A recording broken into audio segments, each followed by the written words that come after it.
Good day, everyone. Thanks for joining us today as we present, along with our friends from the Council for Federal Cannabis Regulation, on a very timely topic, providing a safe and legal pathway for medical use cannabis in the United States. Before we begin, we wanted to cover a few housekeeping items. If you have any questions during the webcast, you can submit them to the Q&A widget at the bottom of your screen. Your questions will only be seen by the presenters. And you can find answers to some common technical issues located in the Help widget, also at the bottom of your screen. With that, I'm Jack Jacobson, and I'm an advisor at Thompson Coburn, and I'm one of the Council for Federal Cannabis Regulations advisors. Today's webinar will take an in-depth look at the current legislation in Congress and the various pathways forward for safe and legal access. We've gathered together a dynamic panel today, and now I'd like to introduce my co-host for this series, Sarah Chase. Thanks, Jack. Well, good afternoon, everyone. I'm Sarah Chase, the Executive Director for the Council for Federal Cannabis Regulation, and it's my pleasure to welcome you to the latest installment of CFCR's webinar series. We've got a lot of great guests today, so I encourage all of you who are listening today to please, if you've got a question, we'll try to get to them as many as possible, and just use the audience Q&A widget at the bottom of your screen to submit your questions. Again, we've got 5 exceptional guest speakers today, and this is an exciting and timely topic. So let's take a moment for each of our guests to briefly introduce themselves, and we'll start with you, Rachel Patterson. You're the Senior Director for Federal Relations and Policy at the Epilepsy Foundation. Welcome, Rachel. Thank you. It's great to be here. Like she said, I work at the Epilepsy Foundation, where I focus on advancing access to healthcare and disability rights. Great. Well, thanks, Rachel. Dr. French, please tell us about yourself, too. And the work you do is, you've got a bunch of different titles, but the work you do is Chief Medical Officer of the Epilepsy Foundation. Yeah, so I come to this from 2 sides. I'm Chief Medical Officer of the Epilepsy Foundation, and therefore I deal a lot with trying to get access for our patients to the medications that can help them. In addition, I'm a researcher at NYU Langone Health and a professor of neurology, and I have participated in the Epidiolex trials that and dealt with FDA issues in regards to getting that on the market.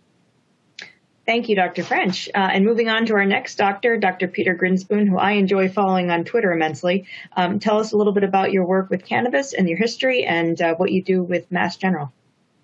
Well, I've been involved with cannabis my entire life, partially because I'm second generation. My dad was Dr. Lester Grinspoon. He was a real pioneer in the legalization movement, and partially because my brother Danny fought an unsuccessful battle with leukemia. But when I was a kid, I saw firsthand that medical cannabis is a safe and effective medication, at least for that particular indication. So I went through my medical training and career sort of immune to the nonsense they teach doctors about cannabis. And I've been involved in taking care of patients for the last 2 decades of medical cannabis. I also write for Harvard Health and pretty widely on this stuff, and I do a lot of speaking. And finally, I'm an activist. I'm a board member for Doctors for Cannabis Regulation, a group that works on legalization and also with regulation, and also on educating physicians about cannabis, because we're sort of behind the rest of the world in terms of our education. Fantastic. Well, thank you, Dr. Grinspoon. And now we're going to pivot to Capitol Hill, and we have 2 great guests here also joining us. Amanda Kane. Amanda, please tell us about your role as Deputy Chief of Staff for the congressman that you represent. Well, thank you for having me today. Like you said, I'm the Deputy Chief of Staff and Policy Director for Dave Joyce. He is a Republican co-chair of the Congressional Cannabis Caucus, and he originally came to this issue in 2013 when he was confronted with an amendment on veterans' medical access, and he, through that vote, realized how arcane our policies are on this issue and how much they need to be updated. And so it's kind of sailed from there, and we're looking to make it a more bipartisan and conservative issue in the House, and so that's what our work is focused on. Great. Thanks, thank you very much, Amanda. And over to you, Reginald Babin. Can you discuss your work as Chief Counsel for Majority Leader Senator Chuck Schumer?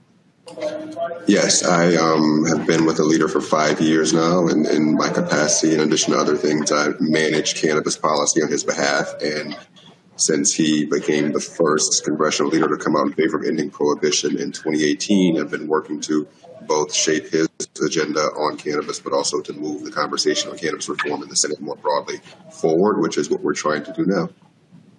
Great. Well, Reggie, while I have you, maybe you could start off by giving us a high-level overview of some of the bills that are in Congress right now, and what do you think we can actually get done? That first question is a lot easier to answer than the first one.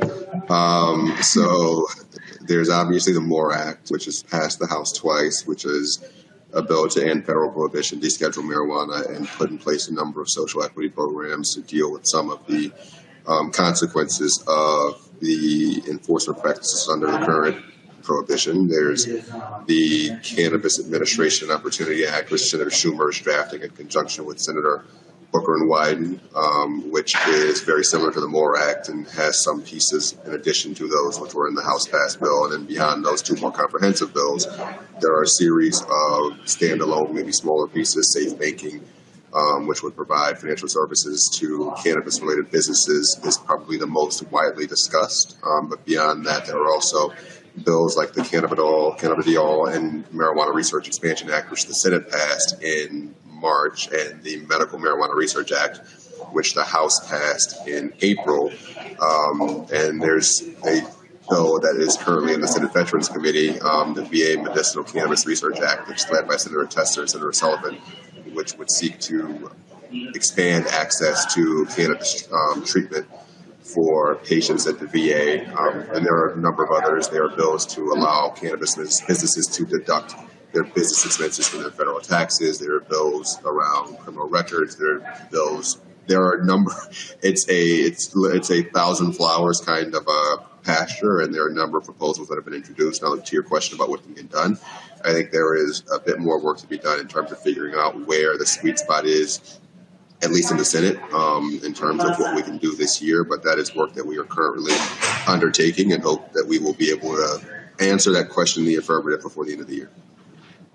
Thanks, Reggie. And Amanda, anything you want to add to that too, in terms of bills that are new or have been introduced that Reggie may have left out, and particularly on the House side? Yeah, I think Reggie did a good job, covering it, particularly the larger packages. We have a number of standalone proposals in the House that break down the issue by regulation, by criminal justice reform, by social equity, access to the banking system. So I do think those all stand a good chance in the House. A number of them are bipartisan, including my boss's bill, the HOPE Act, which he introduced with Representative Ocasio-Cortez, that would, alleviate criminal records where they're most pervasive on this issue, which is the state and local level. And we've got some really good feedback on that legislation. Reggie pointed to the medical research bill. I think that, that was a huge success. I would have liked to see more Republicans vote on that, and I think we can get to that later and why I think that we did have 75 Republicans vote against it. But I think one of the things that, is necessary to make sweeping reform possible, at least in our chamber, is a regulatory model. And so for that, I do have to commend Reggie and his colleagues and the three senators working on the CAOA, because they are going through exhaustive lengths to identify what that is. I can't speak to that. I can't say whether or not we endorse it because I don't know what's in it. But in the House, we unfortunately voted on a piece of legislation that did not include regulations. And that was a non-starter for a lot of members, including my own. And so, I know it takes time, and I know that all of us on this call would like to see a switch flipped on this, and to, reverse all of the antiquated policies and the injustices of the past 80 plus years.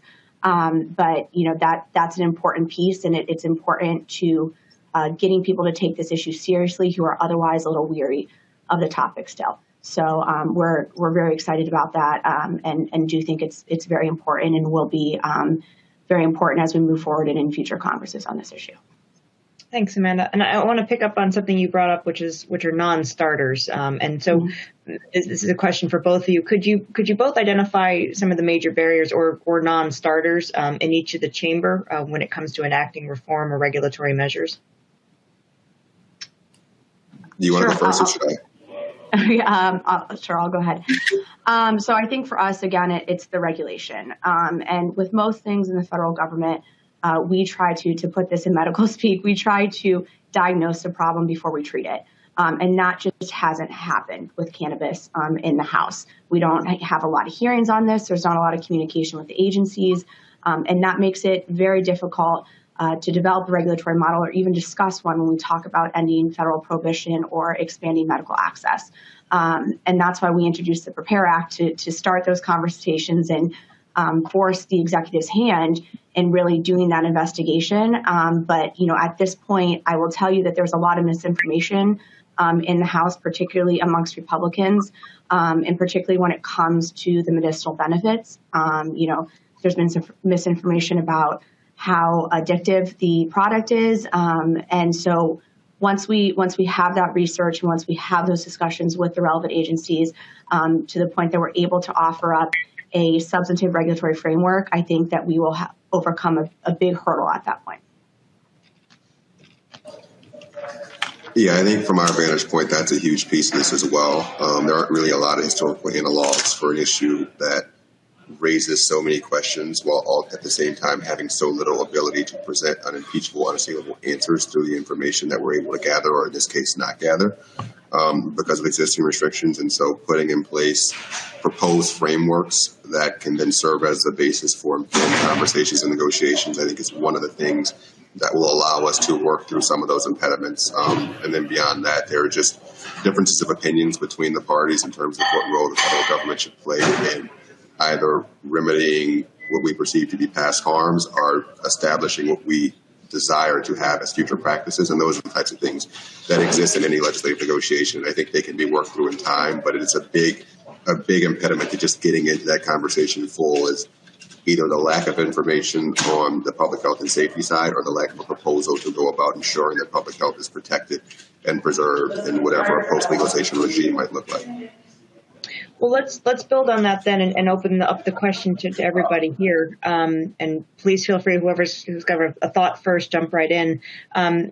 Which types of patients are really going to stand to gain the most from a federally legalized and regulated medical cannabis market?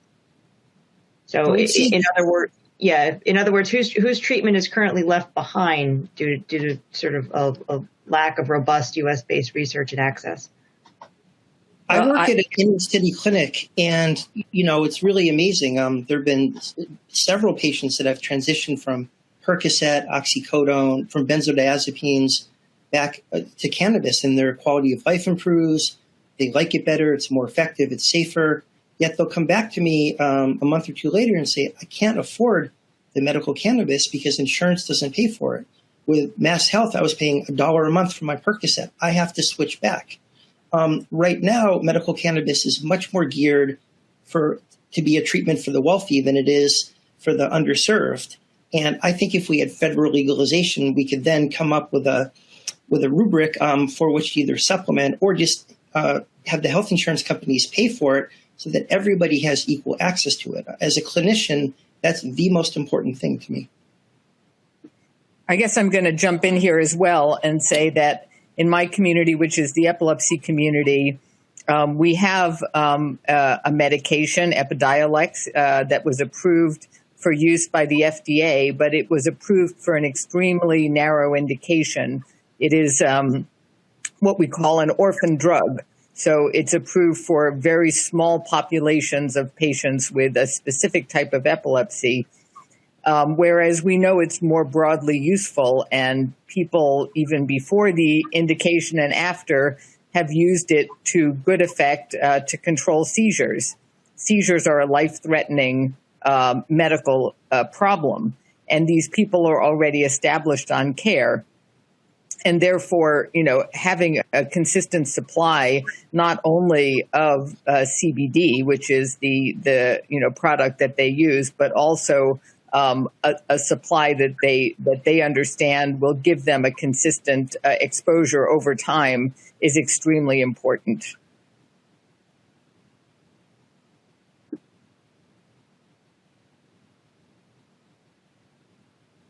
Let me jump in with a couple of audience questions. These are more for I think the Amanda and Reggie. But one of the questions from a veterans organization is how important are individual stories compared to business experiences in driving the legislative agenda? Reggie, do you want to start? I would say it depends on the individual legislator that you're trying to move, right? Like there are 100 different strategies in the Senate and 435 in the House, and you have to tailor your approach to whatever it is that's going to move that particular member or senator. Obviously, there are collections, there are caucuses, there are ways to group, but I think both of those are key to building the coalitions that we're going to need to ultimately get these things through the House and then through the Senate. I would echo Great. that. Every member, every senator is driven by something different. I do think there's a lot of work to be done on the Republican side of the aisle. I think there's a lot of misinformation. And I think that the grassroots popularity of this issue hasn't trickled up to the federal level. And so I think when you put a human behind the story, when you put a veteran who's suffering from PTSD, we know veterans, given the nature of their injuries, are more likely to develop opioid addictions. Some of the physicians on the call talked about those who stand to gain from this. I think if you humanize the issue, you're more likely to win hearts and minds, which is, again, I reiterate, there's a lot of work to be done on our side of the aisle. And so I encourage anybody who does have that human story to reach out to not just their local representatives, but their federal ones as well. And Amanda, thank you for raising the veterans issue. My husband's a doctor at the VA in Baltimore, and he's frustrated from time to time that he can't even recommend cannabis to patients that might benefit from it. So tell me a little bit about what your boss has done with regard to veterans research and veterans medical access. I think that's something that Mr. Joyce is very keen on. So I think I mentioned earlier in this call, his first vote on this issue was when he was a freshman member in 2013, and it was within the Appropriations Committee, which he sits on, and Representative Farr from California put forth an amendment to guarantee that veterans in California, which at the time was a medically legal state, would have access through their VA. He voted for that, and he got called into Speaker Boehner's office and kind of chewed out for it, which is, we laugh about that now because, as we know, Speaker Boehner is behind this issue. So it's a fun evolution of the party. But that's, I think, was kind of the bug in his ear, and understanding that, over 20 veterans die each day by suicide. And both the House and the Senate, you don't see a lot of coverage on it, but passed very bipartisan and very popular bills to help address that issue. And it's still, we haven't even made a dent in it. And so who are we to be saying that we should be turning down innovative therapies? Because it is a very dark crisis and we need to be addressing it. He introduced a bill with Barbara Lee from California called the Veteran Safe Harbor Initiative. But there's still a lot of work to be done. It was pointed to earlier in this call that it has to be affordable, it has to be accessible. Not everybody can make it to their local VA, and so there's a lot to do there, and we're committed to doing it. But I get back to we need to hear from the people who are having these experiences directly. I'm not a VA patient, neither is my boss, and so that's why I really encourage everyone on this call and everyone who's listening to contact their representative, contact their senator, and help us understand the problem where it exists. Excellent. Thank you, Amanda. And Reggie, one more question's come in from the reminder that audience members continue to give us questions, and we'll lob them in. There are a number of senators on both sides of the aisle that have said that they don't support legalization. So at what point does it make sense? I know your boss is working on a comprehensive bill, so I want to make that clear. But at what point does it make sense to pull out different pieces like safe banking out of the package and pass those standalone? I would say it makes sense to do it at the point at which it makes sense. And legislation or legislating is not a thing that you can identify a time on the calendar where it makes the most sense to do something. It's a never-ending process, often to my wife's chagrin. But it's really, we are in constant conversation on a number of issues. There's no such thing as a one-track process in the Senate just because the body doesn't really allow for it. We are constantly trying to figure out what the realm of the possible looks like and then determine how best to operate within that realm. And this is no different. We are having a number of conversations on a number of different paths forward, and we will ultimately end up choosing the path that makes the most sense and helps the most people in the immediate. Thanks, Reggie. Thank you. And I want to sort of pivot a little bit back to our doctors here too, because we're sort of touching on a question here, which is how do we help sort of destigmatize the use of cannabis and make it a little bit more normal for, and particularly for veterans right now, because if we're talking about medical use, and for patients who are using this for other treatments, including epilepsy and cancer treatment. So to the doctors, maybe you can discuss some of the trends in treatment and the growth or the lack thereof of the number of physicians who are willing to prescribe or even to discuss cannabis with their patients. It depends on the specialty of the physician. Oncologists who have been seeing their patients benefit during chemotherapy are like something like 80 to 90% of them are like fully on board with medical cannabis. Whereas, for example, the psychiatrists and the pain doctors, either because of the information that they get or because of like sort of professional competition, they're much less enthusiastic about cannabis. The veterans seem to be like almost completely in favor of it. And it's really interesting. This gets back to one of the issues that we talked about kind of offline, which is what counts as evidence. Almost every veteran thinks that it works for PTSD, and a lot of psychiatrists aren't convinced, and it's because they're looking at different evidence. But the fact is, it's not the veterans that need to be educated about cannabis. It's the doctors that need to be educated. The veterans seem to know a ton about it, the ones I've spoken to, which is like hundreds, if not thousands.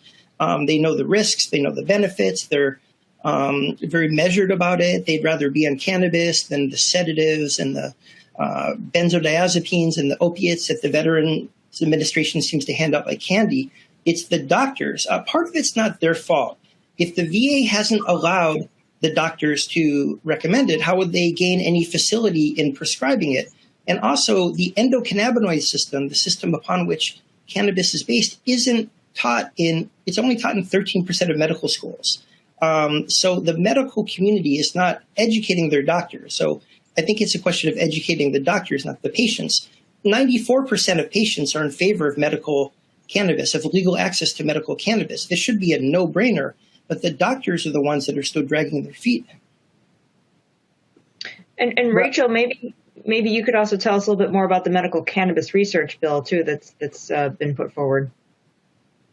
Sure. Yeah, absolutely. This is Reggie mentioned. There's two different bills, although they take the same general approach.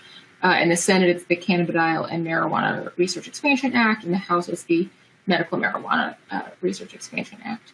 And they both set up a new registration process. They don't change cannabis out of Schedule 1, but they do make it easier for researchers to get access to cannabis, including cannabis that's currently on the market, which is a big problem we have right now.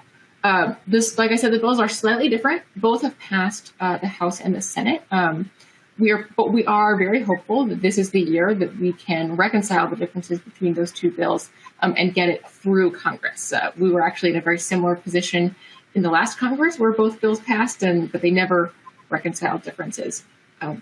So we're very excited about this. This is something that's a top priority for the Epilepsy Foundation because increasing the amount of research is so important to us, but should be to almost every patient group out there, because I think almost every person with a chronic condition wonders if cannabis could help them. That being said, though, this is just a first step for us. This is almost a bare minimum, making it easier to do the medical research. But then we need to talk about access and the next steps that come after that. And I guess, Dr. French, what are some of the misconceptions that you think that are out there among medical professionals right now?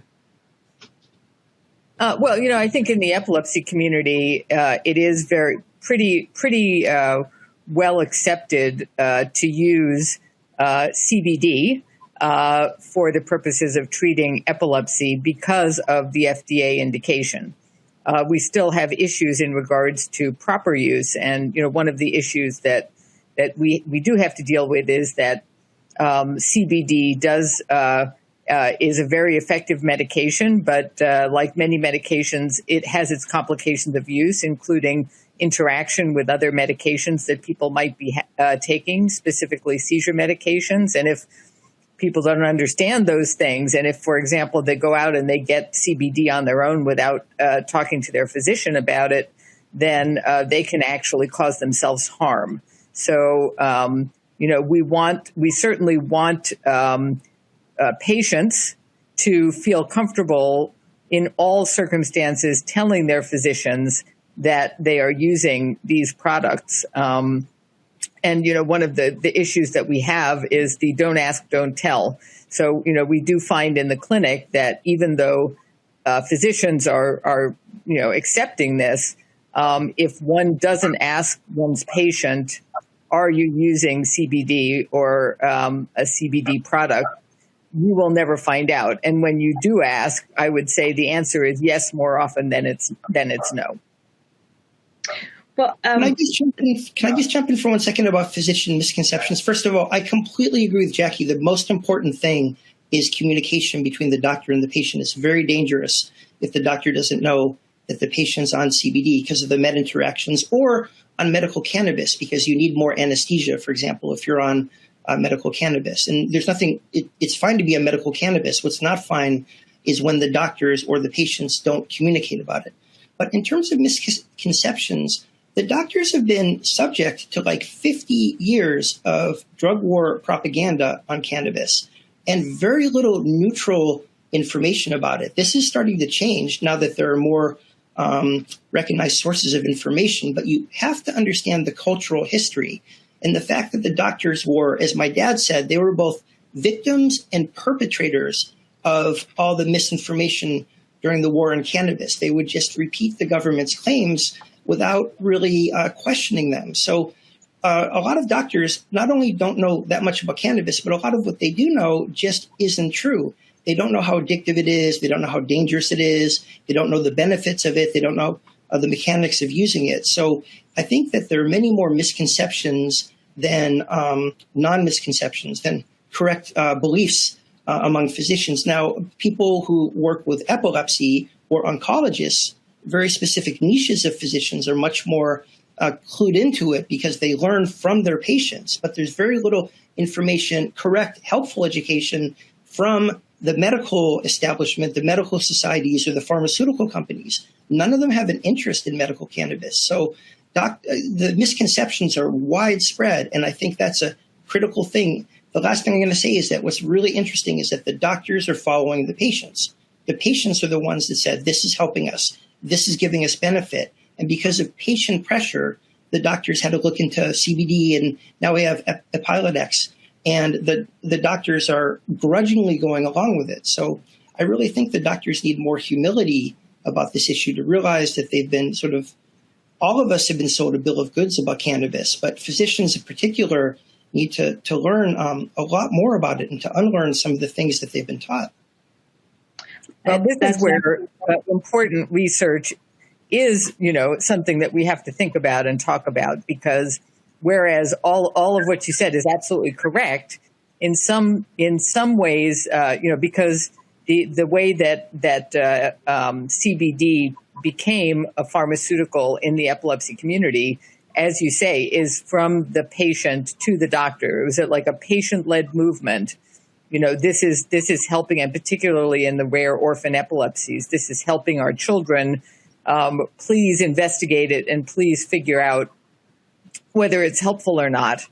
But in fact, the entire epilepsy community believes that CBD would help their epilepsy. And when research has been done, turns out that some epilepsies are not helped.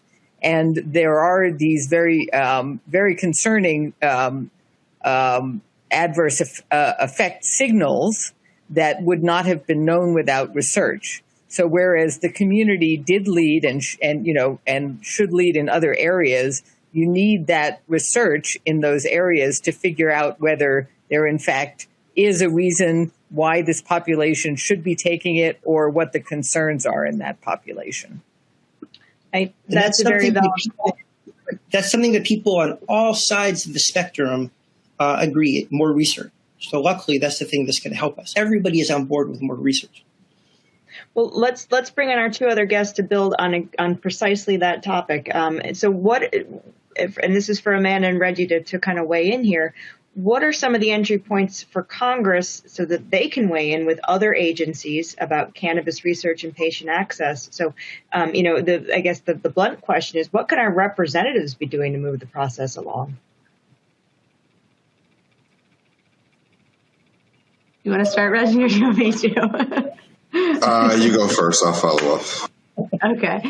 It's the way prohibition was modeled, was constructed, makes it really difficult to unwind the problem. And this was touched on previously, but we have made it very hard for these agencies and these regulators to weigh in on the topic, and we've kind of tied their hands by placing it in Schedule 1. I think the first thing is some sort of deliberate action to either force these conversations or even just make known that the agencies can have these conversations. I think that's the first thing. We're on appropriations, and so we do appreciate the oversight role and understanding where the agency's policies are not necessarily lining up with the president's statements on this issue or even the directives of Congress. And so I do think it's on our members, which I do believe that they do, but getting more members into the fold to bring these questions to these agencies. More people need to be asking the VA, why are we leaving these therapies on the table? And I think, too, one of the things that was asked was, what are the misconceptions on this issue? And I think that members need to reflect internally. When it came to the medical research bill, 75 Republicans voted against that in the House. And I have a lot of theories about why that is. But I think what they didn't understand is that they're voting against epilepsy research. They're voting against MS therapies. They're voting against opioid alternatives. And so, there's definitely some pressure that needs to be put on the agencies, but there's also pressure that needs to be put on the members and the senators who are still opposed to this concept on a medicinal basis. Yeah, I agree with all that. And I think there's a role to play both in the oversight capacity through committees and through personal offices and through the appropriations process. Efforts to include report language in appropriations bills to make it clear to agencies what Congress intends for them to do and to be able to do, and just continued interaction between the Congress and the administration across Democratic and Republican presidents to kind of further make clear that the paradigm has shifted here in a way that maybe agencies don't need to be as concerned about retribution from the Hill as they might suspect they would. But it's to Amanda's point, it's a continually evolving process. And a lot of this is just the kind of slow unwinding of previously held beliefs or pre-existing norms and just kind of reacclimating everyone to a new normal. And both there's a role for members to play, but also for advocates and constituents to play to continue to implore upon their representatives that this is something that they would like to see advance and impressing upon them the need and the urgency to do so. Thanks, Reggie and Amanda, for that. And I'm going to jump to you. I'm going to stay on you for a second and then let the doctors reflect. But we seem to be in sort of a catch-22 where there's not enough research. So it's harder to pass legislation, and because legislation isn't passed, research doesn't get done. What are some tools that Congress has that you two are both working on to make sure we're increasing research funding so that members of Congress have more confidence in what these drugs do and don't do, or can and cannot do? And then doctors, would love to hear from you as to where you want more research funding from Congress and the ability to expand research. Yeah, I think the tools in terms of research funding, obviously the appropriations process, giving money to the agencies to facilitate the research while doing so with explicit language that makes it clear how and to what extent the research should occur, and passing legislation to remove some of the administrative burdens that currently exist to conducting research would be a huge help. And obviously both chambers have started down that road. Hopefully can get to the end of it before the end of the year. I think those are two primary vehicles or two primary avenues that we can peruse in order to figure out a way to get more information from the medical and research sector into the Congress to better inform our policymaking and to help give us some of the tools we'll need to change the minds of some of the remaining holdouts. And Reggie, can I pause there? How is medical cannabis actually addressed in the CAO Act at this stage?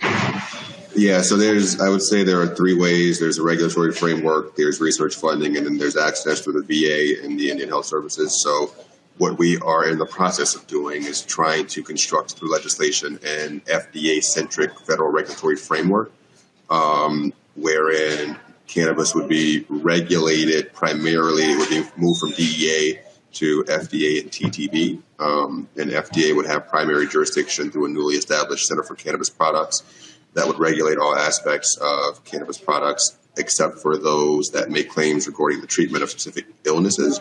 Products that make claims regarding treatment of human illnesses would be regulated as drugs by the Center for Drug Evaluation. Obviously, this is a draft bill at the moment and will be legislative text, hopefully in the near future. And we'll have to go through the process of making sure that we perfect that framework. But to Amanda's earlier point, we do think it's important to put that out there to give members something to wrap their arms around and start to actually have conversations about a proposal as opposed to concepts, which are a lot easier to push away. Beyond the FDA piece of this, we anticipate including significant funding for research through HHS and NIH, and also a directive to VA and IHS to authorize physicians and other healthcare workers to provide recommendations and opinions about the use of cannabis in treatment of patients that go through those services.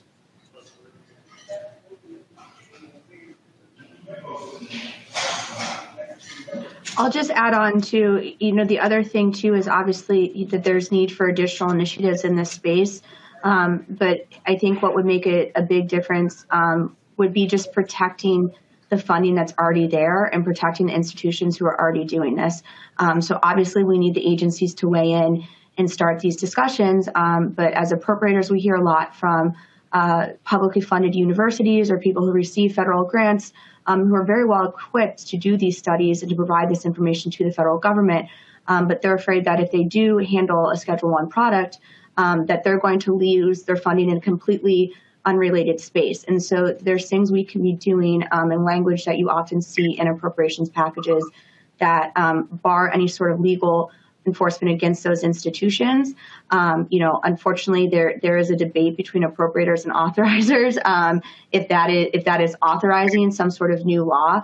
And so to further that question, we do need to move that initiative outside of the appropriations process to really give these universities and privately funded institutions or just private researchers the confidence to do what they are well equipped to do. Great. Peter, we've been talking a lot about regulation here in this sense too, and I do want to jump to a point about Amanda with the new bill that your boss has put forward. But first, I want to go back to our other three guests, to Dr. French, Dr. Grinspoon, and Rachel Patterson. What are some of from a patient advocacy perspective and from a medical perspective, what are some of the concerns about medical cannabis regulation at this stage? Well, my concern is that it's too restrictive. And the question is, what do we consider evidence? What is valid research? Doctors tend to fetishize randomized controlled trials, which is really good, where the doctor or the patient doesn't know what they're getting, and you see if there's a placebo effect or if there's an actual effect from the medicine. That's great, but we don't do that for all medications. I mean, we have lithium, aspirin, we have medications that we started using before we even invented randomized controlled trials. And there are all kinds of other types of evidence called real-world evidence, patient registries, survey data, all kinds of stuff that people are very interested in using. And the question is how narrow or how broad we're going to define research and how narrow and broad we're going to define evidence. Cannabis is not a molecule. Cannabis has 500 different substances in it, which is why the different strains are different, because different components. And most of the randomized controlled trials, you test a substance versus placebo. You don't test 500 substances. Cannabis does many things at once. It can help quality of life, pain, anxiety, sleep, and usually randomized controlled trials just look for one type of marker. So, and the final thing is, you blind people so they don't know whether or not they're getting the placebo. Now, most people know if they've been given cannabis. I certainly would know. You feel good and you go for the Doritos. So it's very hard to blind people in these studies. So I think that it just doesn't make any sense to stick just to randomized controlled trials. If it's a life or death issue like epilepsy, sure, because you have to know for sure whether this is helping or not. But if you're helping someone with chronic pain, you really don't need the same level of evidence. If cannabis doesn't work, then you try something else. So again, I think there are if we expand our definition of evidence, there's actually quite a bit of evidence that cannabis works. And that, people would feel a lot more comfortable if that were introduced into more of the mainstream literature. Not to mention there's a lot of research being done in other countries, and Americans tend to just read American medical journals. So. Well, I would agree that, when you're dealing with a life-threatening condition, you do need to know whether things work or not. And, to the points that have already been made, it is an enormous barrier and encumbrance that, it is so difficult to study. And, for example, one thing that has been, circulating for decades in the epilepsy community is we currently use only CBD, pure CBD, and we make sure that it's extremely pure. But some people believe in what is called the entourage effect, which means that if you were to put a little THC in with the CBD, then you would actually be able to have a greater benefit, and actually purifying it may be a bad thing. And it would be nice to know whether you're looking at animal models or humans or whatever, whether there's anything to be gained. And, I want to remind everybody that in the case of epilepsy, and so it's a little different, you're not only talking about adults who can make their own decisions, you're talking about children and children with developmental delay. And parents are making decisions on their behalf. And we're also concerned about, what these interventions might do. We're worried about not only this one, but every intervention we give in regards to how it might impact on development and socialization and every other aspect of life. And that is why research is important, rather than just saying, okay, well, everybody go out and try whatever you want and do whatever you want, and everything is fine. That's one point. And another point is knowing whether something works or doesn't work, and particularly in these more serious conditions, would lead to somebody perhaps pursuing an actually effective therapy rather than potentially relying on an ineffective therapy. So there are many reasons why we really do need the research. Yeah, and I'll just add on to that. I think, just like Jackie said, I think we'd be just as concerned about too little regulation as too much. And I think another way to think about it is that people often see FDA simply as a gatekeeper, but FDA is also a consumer protection agency that says before you can charge people money saying something is going to, solve a medical issue of theirs, you have to prove it. Before you can go on to the, it's marketing approval. It's the approval to charge people money. And I think that's another way to think about it. And by the way, I would say we're back to the placebo question. And we've seen studies in CBD and other products in the epilepsy space. And open label studies with no placebo have significantly overestimated effect size compared to when you do a placebo-controlled trial. So one has to keep that in mind as well. There is the issue that people are using cannabis, and if we wait decades to get all the right research, it's much safer to, in my opinion, to legalize and regulate. Regulate so pregnant women are educated not to use it, regulate so teenagers don't use it unless they have like an epilepsy syndrome, people don't drive. I think that you could do both at the same time. You could be researching it, but given that tens of millions of people are using medical cannabis, it's much safer if it's legal. In Massachusetts, it's legal. People know exactly what they're getting. A lot of tax revenue is raised. It's much harder for kids to get it because they card at the dispensary. So I think you couldn't legalize or decriminalize. I'm more of a fan of legalizing so that there's a safe supply, and do research at the same time. I just think it's a mistake to say we can't legalize until we have definitive answers to all of these questions. As so many people are using it, it's just a lot more dangerous to have it be illegal.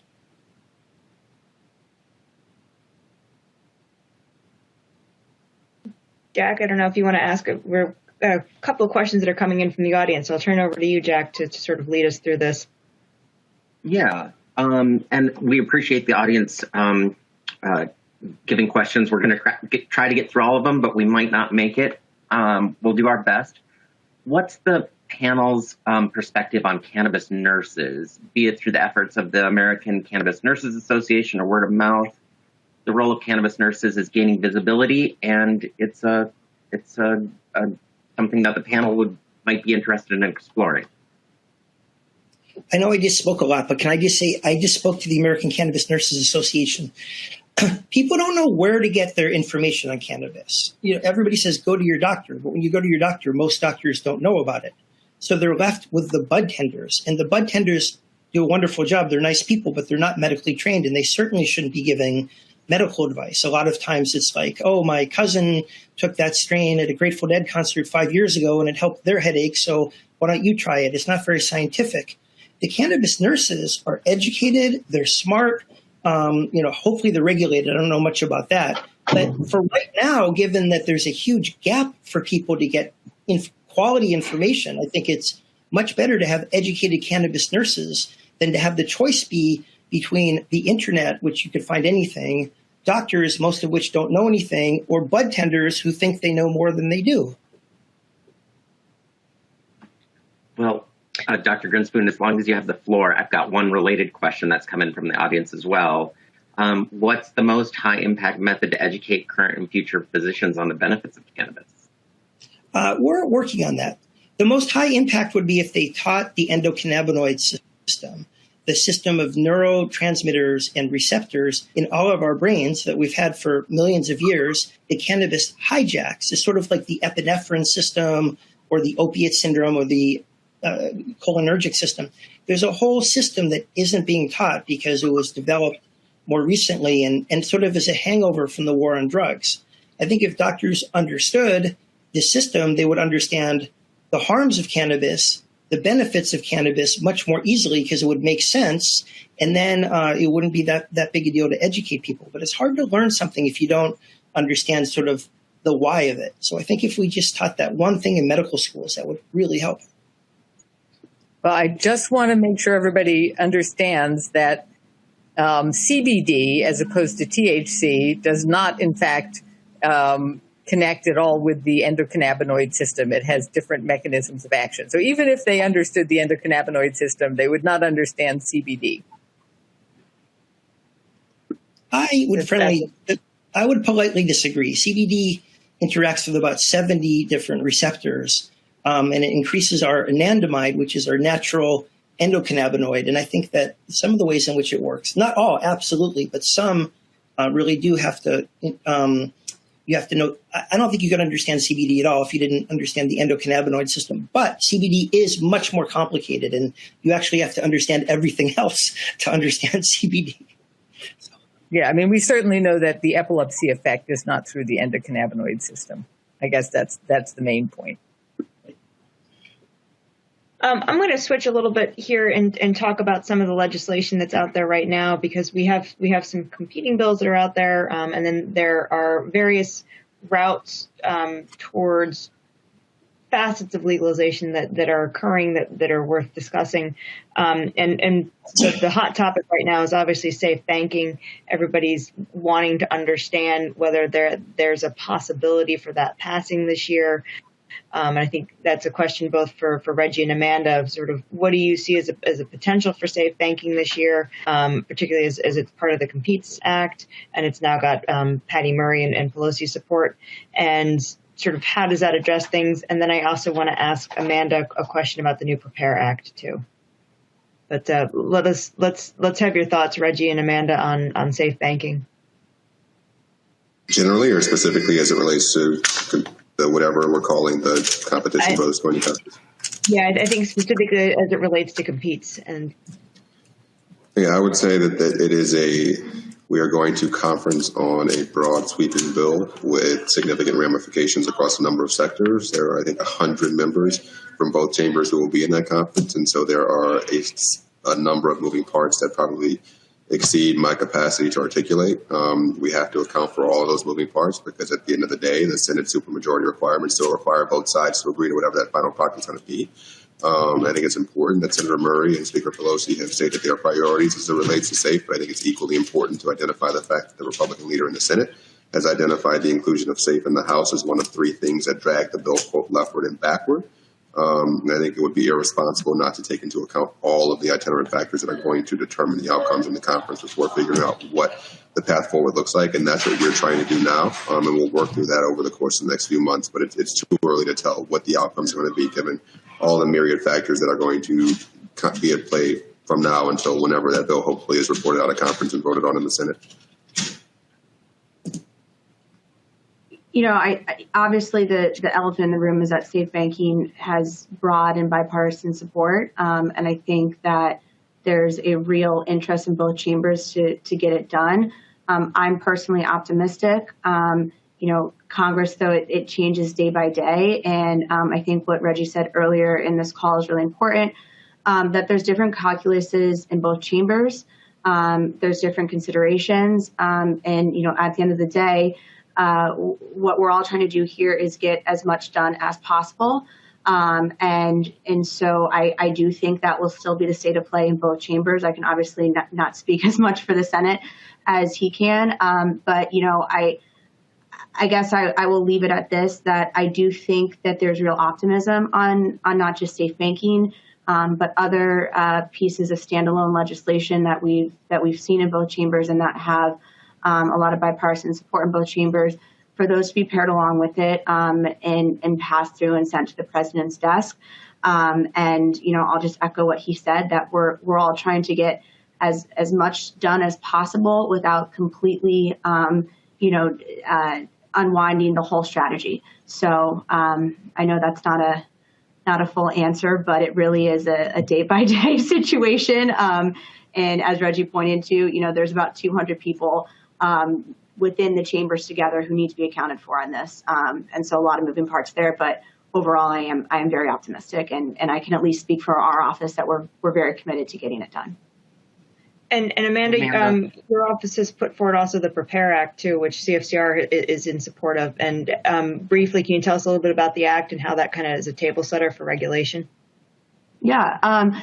So it was largely informed by the 2018 Farm Bill process that legalized the hemp industry. We spoke to some people who worked on those regulations, many of which are still pending, and the issues they encountered in coordinating with the agencies and getting the responses that they needed. Additionally, it's no secret that within the industry side of things alone, there's a lot of disagreement about what regulation should look like. For my boss, he thinks everyone should have a fair shot. Everyone should be able to, you know, put their cards on the table and make an argument for it. But this isn't something that should be happening behind closed doors. It should be transparent. And importantly, it also needs to include, these conversations need to include the naysayers, the people who do think that cannabis is highly addictive. It, of course, has some addictive, in my understanding, addictive qualities, but no more so than alcohol does. So why are we treating it as a product that's more addictive to alcohol? And any of the physicians on the call should feel free to correct me on anything I have wrong on that front. But it's meant to be a few things. One, it's meant to get the ball rolling. It's meant to, you know, force these conversations where they haven't been had. Like I said, with all other things in Congress, we try to diagnose the problem before we treat it, and that just really hasn't happened, at least in our chamber, on a widespread or substantive basis yet. And you know, two, it's meant to make sure that everybody's at the table. And three, it can be used in a few different circumstances. We can do it now. I think that you know, whether people like it or not, we like to say you can either get on this train or you can get hit by it. an end to federal prohibition is coming. I don't know if it's coming tomorrow. I don't know if it's coming 3 Congresses from now, but let's be prepared for it. The way the bill's written, though, can also happen while prohibition is ending. I don't think anybody, number 3, expects regulations to be spot on from the start. We are inventing the wheel on this one, and it's going to take a period of trial and error. And so the legislation is also written that it can be enacted with regulations as a real-time process to review them and update them accordingly. So that's our goal in it. It's pretty. I'll be honest, it's pretty benign. There's nobody who should really be opposed to it, but it's such an important conversation in our opinion, and one that importantly allows the president, who we know has been a little hesitant on this issue, to stand back and take a follow the science approach. For all those reasons, we think it's important and we're optimistic about it. Thank you, Amanda. And we are drawing to a close here, so I will offer 30 seconds to each panelist for any final words on either what your bosses are working on or what you're working on for your patients. Amanda, do you want to kick us off, and then we'll go to Reggie and down the line? Any final words? I think that last thing that covers our legislative priorities right now, but he remains committed to building more support on our side of the aisle, but also churning out legislation that's bipartisan, because that in such a narrow majority in both chambers and a president who's somewhat weary on the topic, we think is very critical. And so that's what we're looking to do. And we encourage anyone who has any thoughts, suggestions, or even opposition to our approach to reach out, and we'd love to talk through it with you. Thank you, Amanda. Reggie? Yeah, and thank you guys for having me. I would just close by saying that Leader Schumer is and has been, since he stepped into this conversation, committed to advancing federal liberalization that centers the communities that have been most directly impacted by prohibition and all of its intended effects. And we think that those impacts have been significant enough for a long enough time that it's worth taking some time to figure out how every step along the way we can do whatever we can to remedy those harms to the extent that we can, and to avoid future harms to the extent that we can do that. And so understanding that the legislative process can be frustrating as a starting point, we respect people who feel as though more should have happened by now. I disagree with that, but I respect everyone's opinion and their right to have their opinion. But he, from day one and throughout this process, has been consistent that he will always center those communities and find a way to try to address those harms if possible. And if not, we'll figure out what we can get done. But we think that underlying aim is important enough that it's worth taking some time to figure out what we can do and when we can't do it. Thanks, Reggie. Dr. French? Yeah, our goal is to improve the lives of people with epilepsy.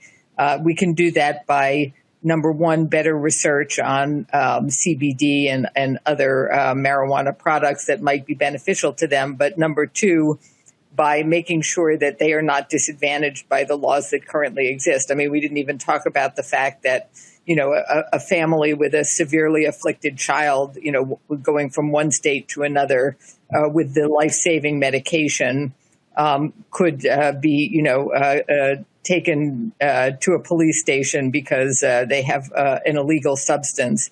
So there does have to be change, and I'm very heartened by the advances that I'm hearing about here, both on the legislative side for research as well as for just general access. Excellent. 30 seconds, Dr. Grinspoon. Thank you so much for having me. I really enjoyed this discussion. I would say clinical care, education, and activism. Continue taking care of patients, providing that access that they need. Education, critical to educate people, both physicians and nurses, as I mentioned, but also patients who can overly romanticize what it can do for you and sort of forget about the harm. So education is critical. In fact, I just turned in a book manuscript about this. And then activism. It's crazy that in one state you could sell cannabis and make $1 million, and another state you could sell the same cannabis and end up behind bars. We need this equity. We need to have a coherent rubric. Probably federal legalization is the only way we're going to get it, where people are treated equally. People aren't getting arrested, just as Jackie said. People aren't getting in trouble for going across state lines or having to interrupt their medicine, and people aren't unfairly targeted. So I would say equity is a critical thing I'm going to be focusing on. Thank you. And Rachel, any last words?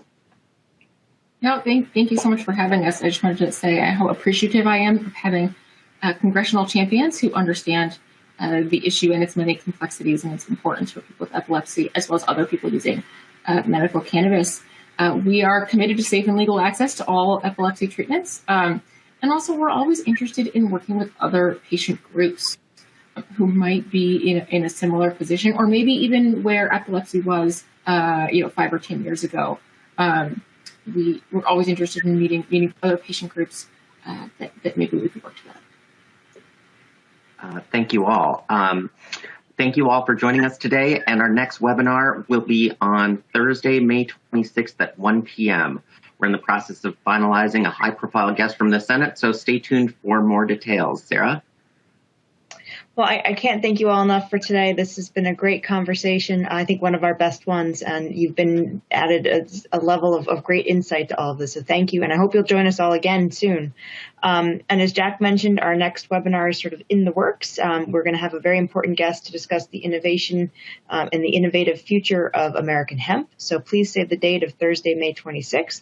And you can go to our website, which is www.uscfcr.org/events for more information. And pre-registration will open in about a week for the next webinar. Also, a video copy of today's webinar will be posted on our YouTube site and our website next week, so you can share it with anyone who's unable to attend. And that website again is www.uscfcr.org. And with that, Jack, final word. Thank you, everyone, for making this a big success and for all of your advocacy. We'll see you next month, and there's going to be a short survey at the end. We'd appreciate your feedback. Thanks so much. Thank you. Thank you.